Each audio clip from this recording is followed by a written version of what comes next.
The Persian army was in full retreat, after having been dealt a critical blow on the plain of Marathon by the Athenians and their allies. But the day was not yet over, as the Persian commander attempted to pull one final trick from his sleeve. As even though the Persians were defeated, their army was not yet spent. The armada set sail towards Stunion, intending to circumvent Attica and attack the city of Athens, which was now completely defenseless. Seeing this, Miltiades left a small contingent of Athenians to gather their dead, and the rest of the exhausted but victorious Hoplites began a forced march back to Athens. It was here where the legendary Marathon race would be born. A runner was sent to Athens to inform the citizens of their victory, and after a couple of hours, the runner was able to reach Athens and deliver his message. "Nenekakemen," he cried before collapsing and dying from exhaustion. Thus, the Athenians now knew of their magnificent triumph and were able to prepare for a potential Persian counterattack. The both mentally and physically exhausted Athenians were able to reach Athens just before the Persians appeared on the horizon, and thanks to their heroic efforts, the city would be saved. As observing the Athenian hoplites already arrayed for battle and waiting for them along the shore, the Persian armada, after riding at anchor for a while, decided to sail back to Asia. Arguably, this was the most important victory that the Greeks had achieved in their history up until this point. Without the triumph at Marathon, Western civilization would probably have looked very different today, and perhaps maybe not even have existed at all. From the Persian perspective, this was an unexpected setback, as two of their main objectives had been achieved during the expedition. Eretria was punished, and Naxos was no more. However, the Athenians were not yet subjugated. If anything, this was more of a blow to the prestige of the Persian king rather than a military setback. As when Darius learned about the outcome of the Battle of Marathon, he was completely enraged, and therefore began raising a new army, which was meant to completely subjugate the entirety of Greece.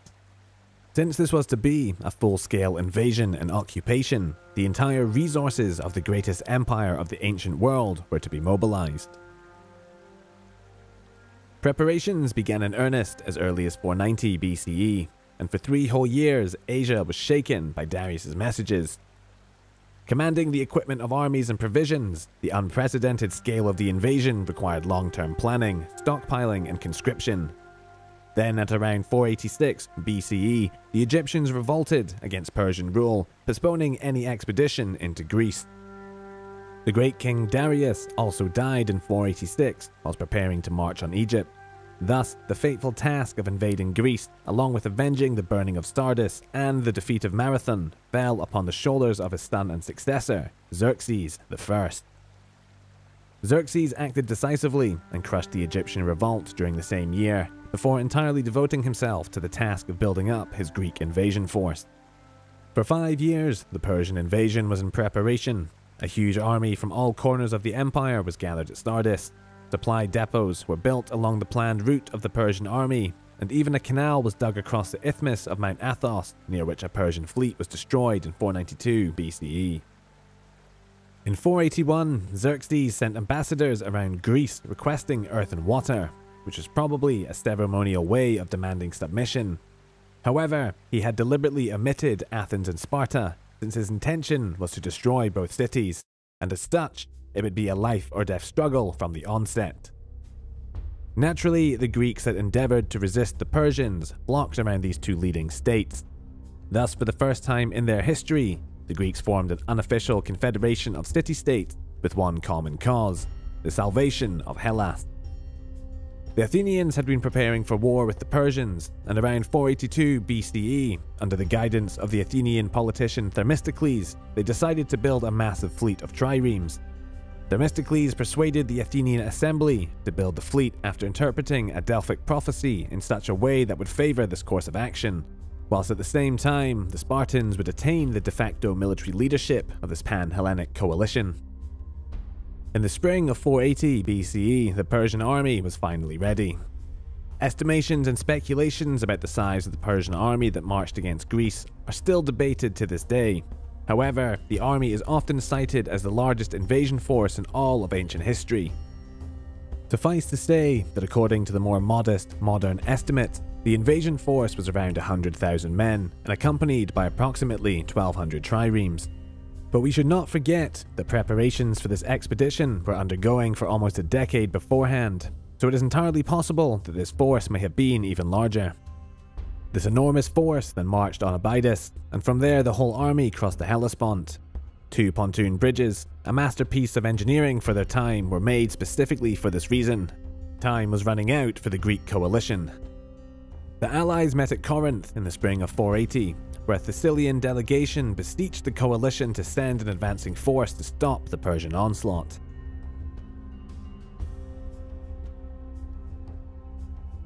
For it is not right that we should be left to stand alone for an outpost of Hellas, and so perish for your sakes.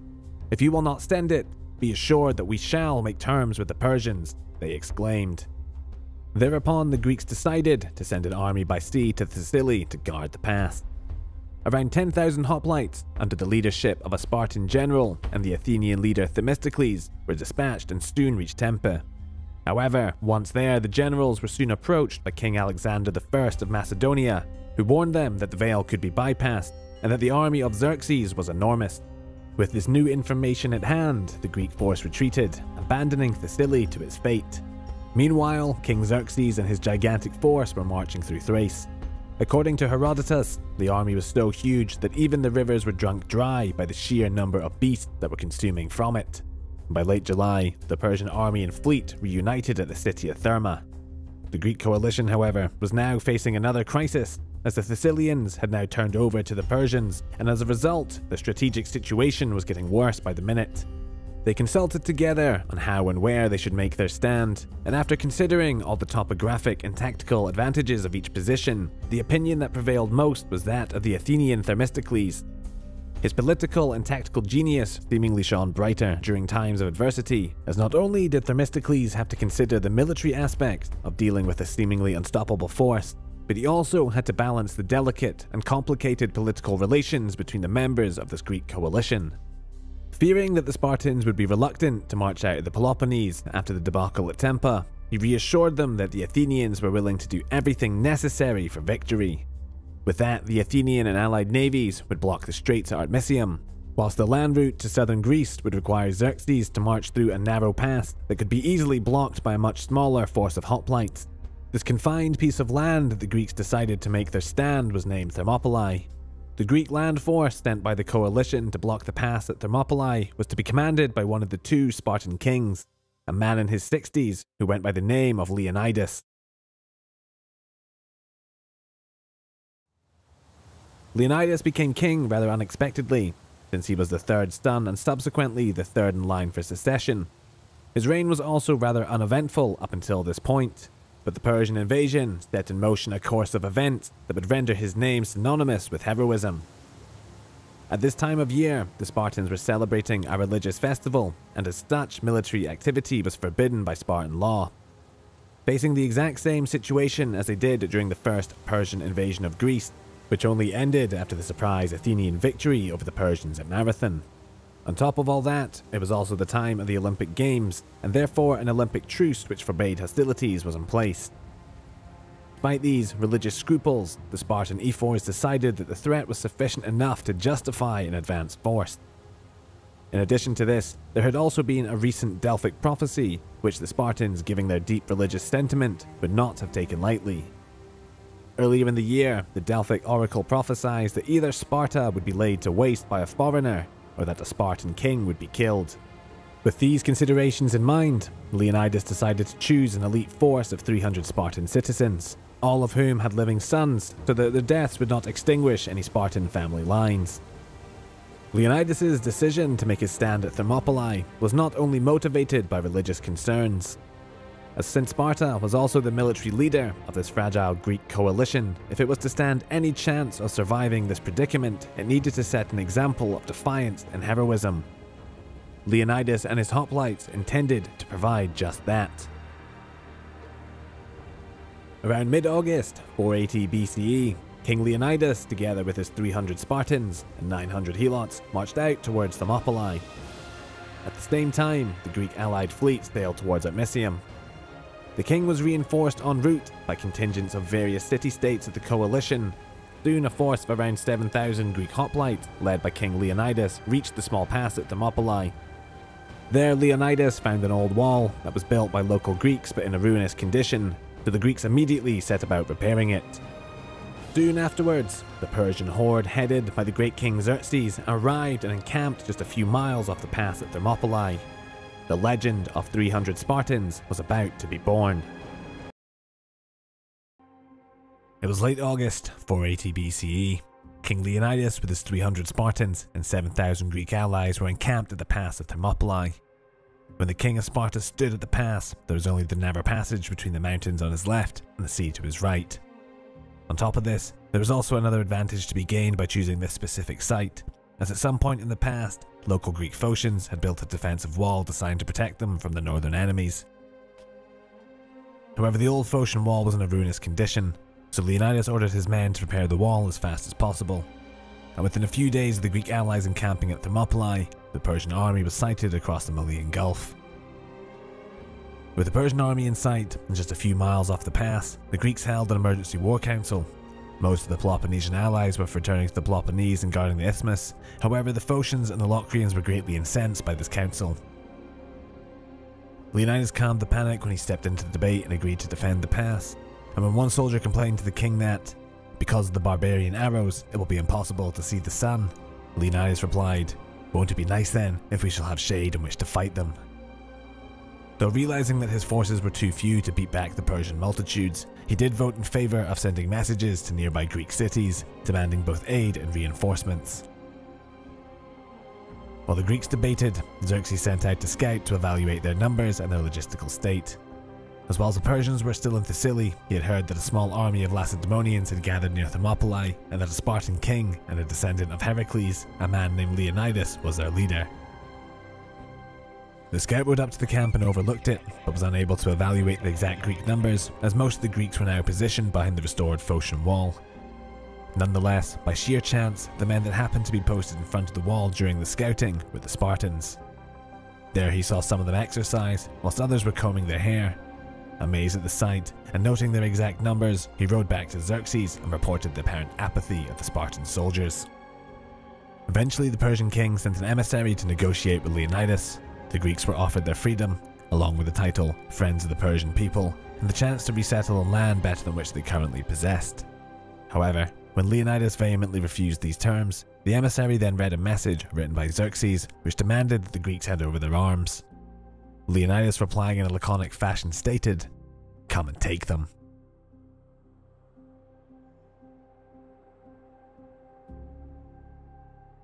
Xerxes still thought that such a small force would not actually attempt to defend the pass. The huge Persian army remained in camp for 4 days, waiting for the Greeks to disperse.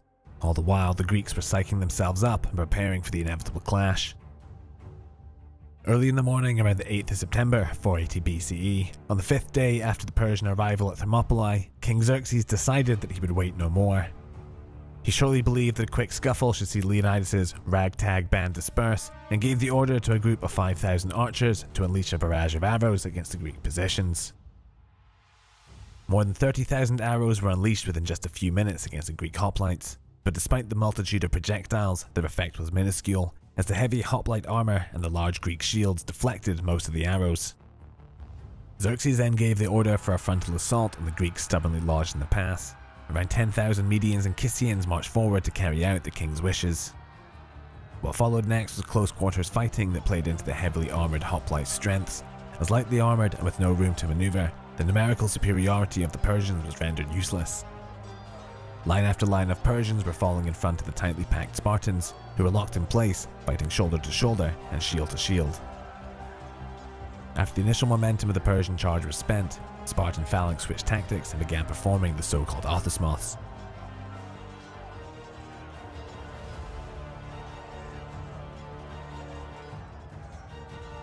The hopelessly squeezed Persian soldiers stood no chance within the confined space of the Thermopylae Pass, and according to the ancient historian Tatius, the first wave was cut to ribbons at the cost of only 2 or 3 Spartan soldiers.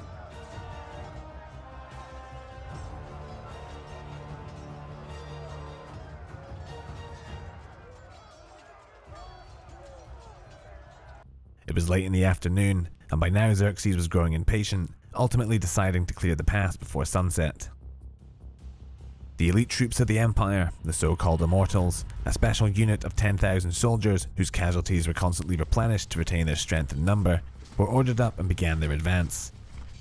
Unlike the Persian soldiers who had came before them, the Immortals were also under the impression that they were about to make short and easy work of the Greek defenders. But even the best troops of the Empire fared no better than the Medes and the Kissians. Fighting in such a narrow space, with shorter spears than that of the Greeks, they were unable to effectively use their numbers to any advantage. The Spartans fought memorably, and even employed a stratagem of feigned retreat by turning their backs and pretending to flee.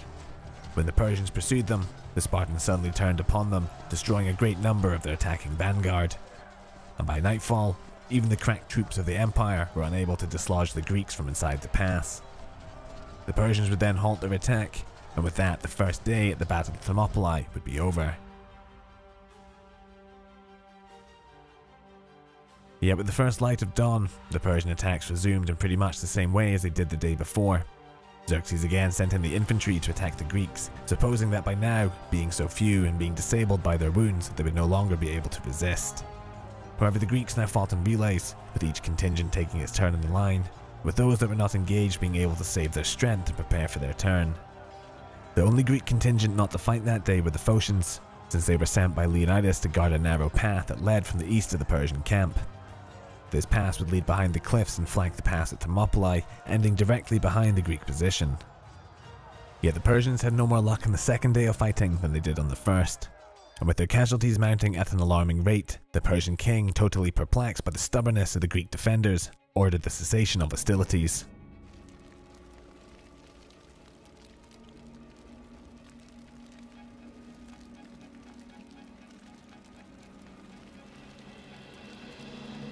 And as Xerxes was pondering what to do next, a local Greek man named Ephialtes came forward informing him about the pass around Thermopylae.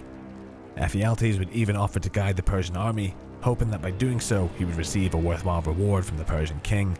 And to this day, the word Ephialtes is still the Greek word for nightmare, as at night, at about the time the lamps were lit, as Herodotus puts it, 20,000 Persians, including the elite Immortals, marched out of their camp, guided by Ephialtes. The Persians marched all night, and by dawn they came to the summit of the pass near where the Photians were positioned.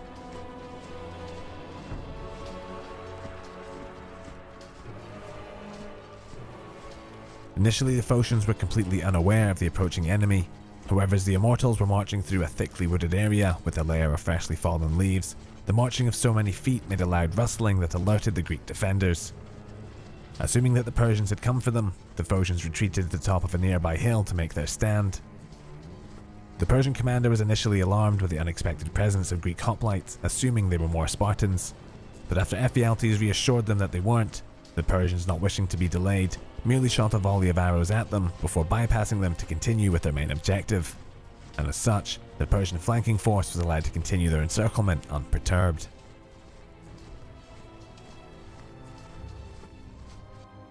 At daybreak, the Greeks at Thermopylae were warned by the Watchers of the death that was coming with the dawn. Leonidas lost no time and called another war council. Some of the Greeks argued for withdrawal, but the Spartan king resolved to stay at the pass with his 300 men. He would allow most of his allies to leave if they wished to. However, the 700 Thespians refused to abandon Leonidas, and the 400 Thebans were also kept as hostages after Leonidas forbade them to leave because of the city's dubious and suspected pro-Persian sentiments. Herodotus justifies Leonidas' resolve by recording his thoughts. Departure from the battlefield would have been dishonourable, but if he remained he would leave a name of great renown, and the prosperity of Sparta would not be blotted out. There was also the Delphic prophecy that he had to consider, as it had previously been prophesied that either Sparta would be levelled by a foreign invader, or that the Spartan king would be killed. The words of the oracle must have loomed large in Leonidas' mind during that fateful morning.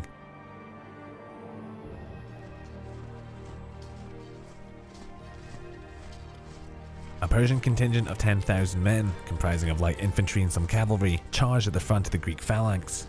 But Leonidas' men, knowing they went to certain death, decided to advance much further into the wider parts of the pass, endeavouring to take with them as many Persians as they could.